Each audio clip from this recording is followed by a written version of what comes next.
Step right up and come on in. Here's where the fun begins. Growing up in the 80s was an interesting time, especially since Disney was rare. Well, rare to the point where we were aware of Mickey Mouse, we just didn't see any of his cartoons on TV. Well, we did, they just weren't as accessible as, say, Bugs Bunny, Popeye, and Tom and Jerry were, since the Disney shorts were behind the Disney Channel paywall.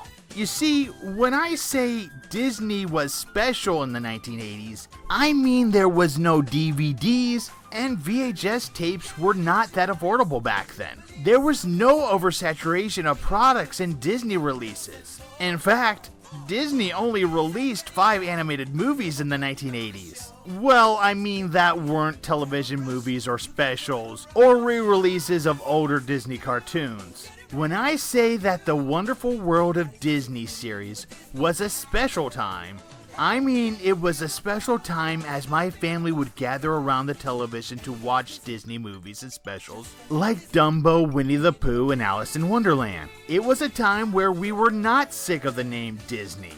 It was also a time where Disney parks were kind of a mystery because there was no internet videos to tell you what the secrets of the Magic Kingdom were. However, by the late 80s, things started to change. With the Disney Channel coming to more homes and videotapes becoming much more cheaper, Disney was starting to spread out more. Part of the thanks has got to go to Who Framed Roger Rabbit, and the other part has to go to The Little Mermaid. But we're not here to talk about those movies. Yet. We're here to talk about Disney's foray into children's television animation.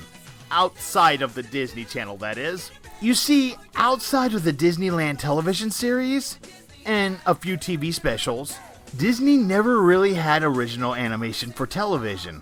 And that is kind of understandable since the cartoon series that were airing weren't exactly groundbreaking. But enter Michael Eisner, the new Disney CEO that was hired in 1984. Wanting to expand the Disney product, Eisner made a logical decision. Let's expand to television. So Disney created the Disney Television Animation Department, headed by Gary Crisell and Michael Webster. Wanting to separate themselves from other cartoons at the time, Disney decided to make quality cartoons that not only had great stories, but also had that Disney signature look as well. So the budget was a tad bit higher than, say, your normal Saturday morning cartoon. However, Disney's strategy was a success. Well, for the most part anyway. It's been over 30 years since Disney's first animated series hit the airways in 1985. So let's begin our journey. This is the history of Disney television animation. Well, we've got to start somewhere. Just why here? In 1981, a new head of the FCC was put in place by President Ronald Reagan. Mark S. Fowler would tear down the regulations on advertisers that limited their reach in children's entertainment. These changes would not be seen until 1983 when Pac-Man first aired. Suddenly the floodgates were open, with new cartoons and series based off of toys and products. We had shows based off of Strawberry Shortcakes, Transformers, Care Bears, G.I. Joe, He-Man, and the Rubik's Cube. It was a whole new era for children's entertainment, and it seemed Disney wanted a part of it. Now, did this mean that the first few shows Disney created was intended to be half-hour-long toy commercials? Not necessarily, but it does look that way. The fact of the matter is, when Michael Eisner was brought in as Disney CEO, it was the same time as the FCC regulations for children's television changed. So it's understandable that Eisner and Disney wanted to take advantage of that. With that said, hello friends, I'm Toonamp, and this is the history of Disney television animation, the Wuzzles. Now, when I say that it looks like Disney television animation was intended to sell toys at the beginning, I mean the Wuzzles, since they had stuffed animals and figures. Who came up with the idea of two creatures combining into one? It looks to be an Eisner idea. I can't get into too much detail because I can't find the details on how the Wuzzles were created. I do, however, have information from the Copyright Office that might clear up some things about the show's intentions. The copyright's holder of Wuzzles is Disney, obviously, and Hasbro? Yeah, this was a joint venture, which means Disney didn't own 100% of the characters. What does that mean today? I'm not sure, but yeah, with Hasbro's involvement, it does look like the Wuzzles was indeed created to sell toys. But does that mean Eisner went to Hasbro with the idea? Or did Hasbro come to Disney? I suppose it doesn't matter much. But my guess is, unless the copyright hasn't been renewed by one or both parties, if either company wants to do a Wuzzles reboot, Hasbro would have to get permission from Disney, and Disney would have to get permission from Hasbro. I'm guessing on that, by the way. So this is pretty much the show. Welcome to the land of Wuzz, where two creatures are combined into one. I'm getting Full Metal Alchemist flashbacks here. Join Bumble Lion, Butter Bear, and the rest of the cringy cast as they go along their everyday lives as they tell fat jokes, dealing with Croc, tell fat jokes, overcoming their fears, and tell fat jokes. Everything in the land of Wuzz is mixed together. From the residents to the food to the narrator who can't decide if he's annoyed or bored. The last time I saw this land of Wuzz, it was a wonderful experience. It always is. Seriously, he sounds like, oh, we're doing this again, are we? The animation is the best part of the series. It's what you think of when you think Disney. Granted, it's not Disney movie quality, but it's a huge leap for Saturday morning cartoons that were still kind of stiff at the time. In all honesty, it's some of the best work for a Disney series, which sets the bar really high for the series to come. The mixture of colors, the backgrounds, the characters' movements, they're all stunning to look at. It's really too bad that the animation is the best part of the series. You can tell where I'm going with this. And it's downhill. Now we have to look at the music in the series at two different angles. First, there's the theme song. The song was performed by songwriter Stephen Geyer, a veteran in the television theme area. He also written and performed songs from Blossom, The Hogan Family, and The Greatest American Hero. The Wuzzles theme song is great. It's very the phrase, product of its time. Admittedly, the best thing from the series sound-wise is the theme song. Good lord, that is misleading. The theme is very 80s, but it is Disney 80s, and it's up there with some of the best theme songs. It's also one of the few times early on that Disney would use original animation for the theme, instead of, using clips of Disney shows before Disney's Doug came out, the other being raw tunage. The theme is a really good introduction to the show, and it explains who these characters are. The background music for the series, however, oh boy. What follows the theme song is a letdown, because the background music sounds like it came from the Care Bears TV series and movies. It's very preschool sounding. It's awful. It seems like it's one instrument at a time, which comes off very lazy. It kinda doesn't mix well with this kind of animation. And it does make me wonder if the rest of the series was made before Disney got their hands on it. And now, these messages.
Now about the writing. I have mixed feelings with it, because the themes are good, cliché, sure. The ideas and plots are ideal. The characters, on the other hand, ugh.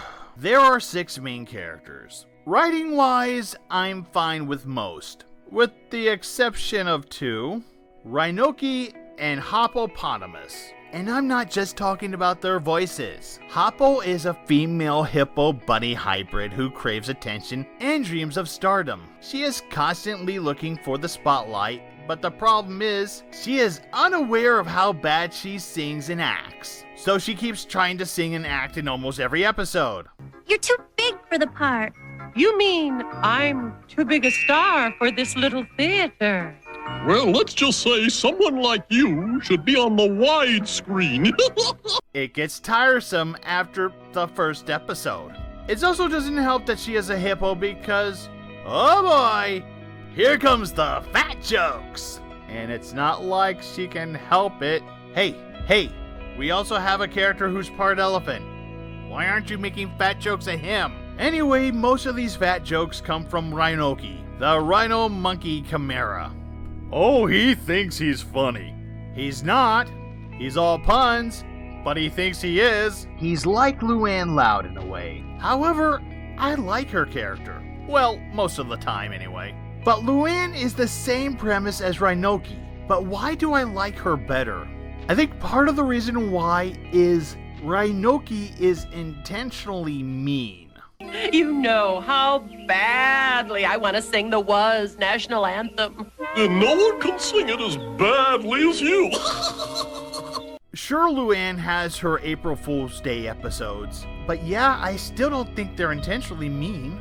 But what is the other problem? Say, did you fellows hear the one about the guy who took a ruler to bed to see how long he slept? Oh, it's the voice. Yeah, Luann's voice just sounds so natural, while Rhinoki is just jarring. It sounds so forced and cringy. Also, his timing is really off. But I will have to say that most of the other voices are a bit cringy too, with maybe the exception of Bumble Lion and Butterbear. Elleru is kind of tolerable, but Wuzzles is not. But it's still not as bad as Hopple and Rhinoki. Honestly, Bumble Lion feels like a watered-down version of Braveheart Lion from Care Bears. Elleru is the unsure one of the group, Wuzzles is always the afraid one, and Butterbear is just there. She is the most likable character in the series, second only to Croc, the villain of the series. Am I supposed to like the villain over the entire main cast? Croc and his goons are the most entertaining characters in this series. He is underhanded, sleazy, and is always out for a quick buck. He's Wario before there was Wario. In the end, the writing and acting in this series just annoys me. You get tired of the goofy voices and characters intentionally being annoying. Out of the two series that premiered at the same time, you would think that Gummy Bears would be the one in a lawsuit because they were based off of candy. Yeah, that isn't the case. A lawsuit was brought to a federal judge by Engrave It, a company who created the What's from Whatland. They insisted that Disney and Hasbro stole their idea for characters that were a mixture of two different creatures. However, the judge pointed out, while the creators of the What's copyrighted their characters in 1984, Disney was already working on the Wuzzles at the time. Remember, it takes 6 months to make just one episode. But you also have the paperwork as well. You make a show Bible, you hire a crew, there's the casting. There is all sorts of spinning wheels that could take months to years before an idea becomes a reality. As it is, the What's were never commercially produced. So, how could have Disney stolen their idea in the first place? In the end, the judge decided that 1. Everything was just a coincidence, and Engrave It was upset that Disney beat them to the punch, and 2.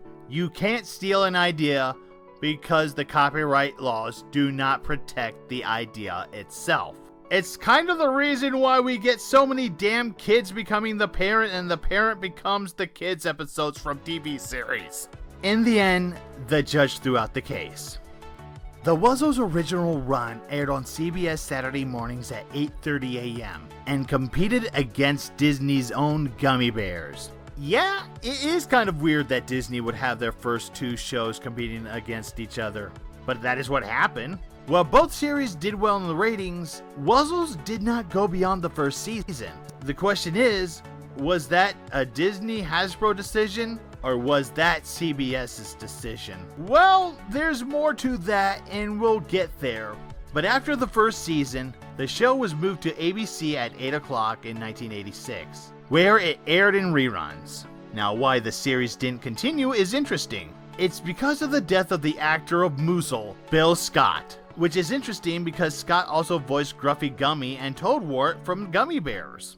But those characters found replacements. If you don't know who Bill Scott is, he is mostly remembered for his role as Bullwinkle and Mr. Peabody in The Adventures of Rocky and Bullwinkle and Friends. So yeah, it looks like the death of an actor is the reason why Wuzzles wasn't renewed for a second season. Like I said, this series was designed to sell toys. There were stuffed animals, games, color forms, and action figures. And the products lasted longer than the TV series as Hasbro kept introducing new characters and products. I'm surprised that since it's Hasbro, we don't have a fourth generation of Wuzzles. Then again, Disney isn't really big on reboots as much as they are on original ideas. Oh sure, we get one every once in a while, but not like Hasbro does. Wuzzles will always be known as one of the two first Disney animated TV series, and the first one to get canceled after one season. It's also one of the few concepts from Disney Television Animation's early years that was meant to sell toys. The concept is an interesting idea that should have worked really well. The execution, however, is like being shot by a firing squad because this is terrible. They put all their eggs in one basket, and that basket being the animation, and they completely dropped the ball on everything else. The writing, the music, the voice acting. I wanted to stop watching after the second episode because it was so bad. Yes, the animation is beautiful. You could tell that they put a lot of effort to make it look smooth and finished, but none of that matters if the series sounds like nails on a chalkboard. I'm Toonamp. Thanks for watching.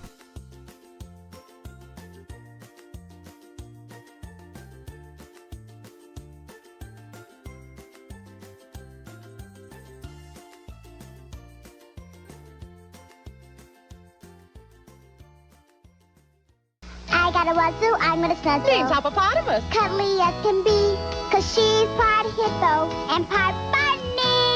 I got a wazoo, I'm gonna snuzzle. Name's Bumblebee. Cute as he can be, 'cause he's part lion and part bumblebee. I got a wazoo, I'm gonna snuzzle. Name's Ellaroo. Funny, yes sirree, 'cause he's part elephant, part kangaroo. Oh, bro! Give me a snuzzle, wazoo.